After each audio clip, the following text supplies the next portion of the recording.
We've done a few videos so far this week on the recently released Marvel's Avengers Infinity War, The Art of the Movie concept art book, diving deep into the concept art and alternate character designs that reveal what almost was, or what might have been, in the massive, epic third Avengers movie. In a film chock full of jaw-dropping moments, one of the most surprising had to be the return of Red Skull, last seen at the end of Captain America the First Avenger, being whisked away by the Space Stone to parts unknown, or potentially his death.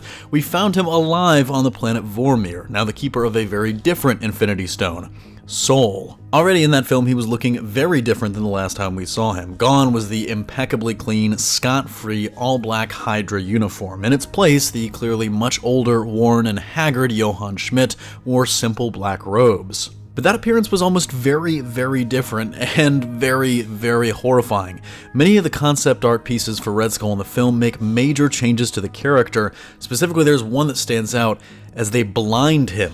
While this was likely done for symbolic purposes, as a sign of the price of his arrogance in pursuing the stones, it wasn't just portrayed as a loss of vision kind of blindness. In the concept art, frequently he's portrayed as having portions of his skull actually deformed and grown over his eyes. In one of these, those growths also then protrude upwards into the horns that resemble the two towers on Vormir. While most of these designs keep Schmidt in robes or rags, similar to the tattered design that he rocks in the film, many of the images also harken back to the Skull's Hydra days, taking him out of the robes and putting him back into a military uniform, sometimes in the art pieces with some modifications made to show that he's had to survive on Vormir. He wasn't just magically kept alive. Most interesting among these alternate designs are the ones that portray the Skull as being imbued with the Soul Stone's power.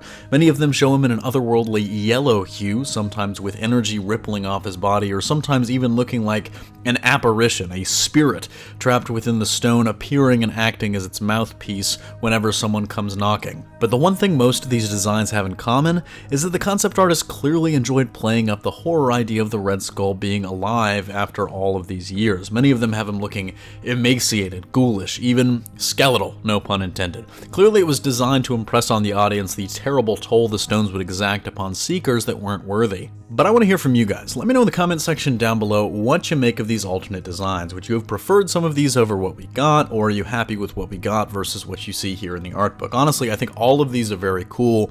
Personally, the ones I find the most cool are some of the more horrifying ones, but I do think that the common thing that I see across the web in response to these is that a lot of them kind of make him almost unrecognizable, and a movie that's taking place like 7 years after the first Avenger, or something like, 7 years after the first Avenger came out, I should say.